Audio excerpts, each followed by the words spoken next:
On Tuesday, the Chief Minister Dr. Manik, AMC Mayor Deepak Majumdar and other executives of BJP has watched the Prime Minister Narendra Modi's public interactions Mera Booth Sabse Majboot conducted in Bhopal at Edinagar Community Hall on TV.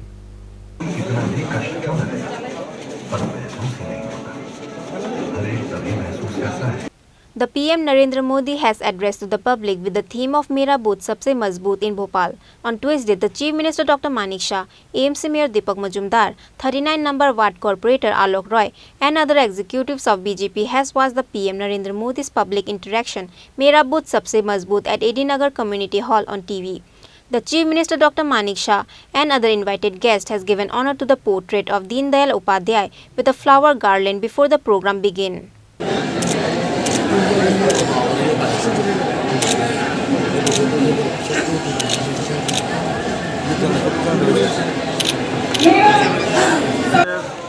मेरा booth सबसे मजबूत এই বিষয়ের উপরে কার্যক্রম ছিল প্রধানমন্ত্রী নরেন্দ্র মোদীজির ভোপাল থেকে তিনি সরাসরি এই কার্যক্রমে যুক্ত হয়েছিলেন এবং লক্ষ লক্ষ কার্যকর্তাদের উদ্দেশ্যে তিনি বার্তা দিয়েছেন ভারতবর্ষের 9 বছর শাসনকালের মধ্যে ভারতবর্ষের যে বৈশ্বিক ক্ষেত্রে এবং সামাজিক ক্ষেত্রে অর্থনৈতিক ক্ষেত্রে যে পরিবর্তন হয়েছে এবং ভারত আজকে 9 বছর আগে মোদিজি নিজেই বলেছেন 9 বছর আগে আমাদের অর্থনৈতিক অবস্থান ছিল 10মে আজকে আমাদের অর্থনৈতিক অবস্থান 5ম স্থানে সুতরাং এটা বলার অপেক্ষা রাখে না ভারত অর্থনৈতিক ক্ষেত্রে কতটা শক্তিশালী হয়েছে আর এই অর্থনৈতিক ক্ষেত্রে শক্তিশালী হওয়ার মানেই হচ্ছে ভারতবর্ষের প্রত্যেকটা মানুষ শক্তিশালী হয়েছে সে অর্থনৈতিকভাবেই হোক সামাজিকভাবেই হোক আর রাজনৈতিকভাবেই হোক সুতরাং আগামী দিন 2024-এর যে নির্বাচন সেই নির্বাচনে এই উন্নয়নের গতি এই শক্তি সংগ্রহের গতি যাতে অব্যাহত থাকে ভারতীয় জনতা পার্টির সমস্ত বুথ স্তরের কার্যকর্তাদের কাছে তিনি বার্তা দিয়েছেন তারা যেন নিজেদেরকে প্রস্তুত রাখে 2024-এর নির্বাচনে ভারতবর্ষে মোদিজির নেতৃত্বে আমাদের সরকার পুনরায় প্রতিষ্ঠিত হয় আর আমরা এখান থেকে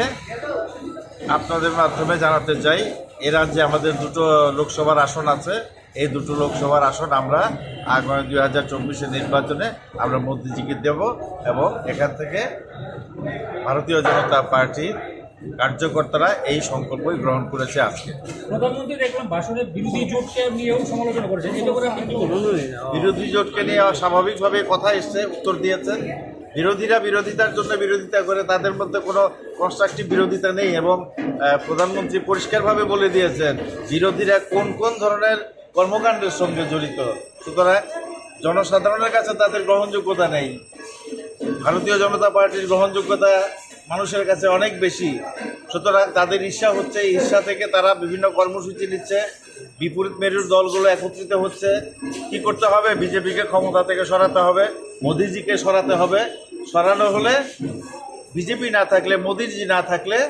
তাদের ব্যবসা বাণিজ্যটা ভালো হবে তাই মোদিজি স্বাভাবিকভাবে বলেছেন কার্যকর্তা জানতে চেয়েছেন বলেছেন ধন্যবাদ সত্য কথাই বলেছেন ধন্যবাদ वंदे भारत ट्रेन की कनेक्टिविटी के लिए बहुत बहुत बधाई देता हूं। Reported by Pranav from Agartala, Chini Khorang.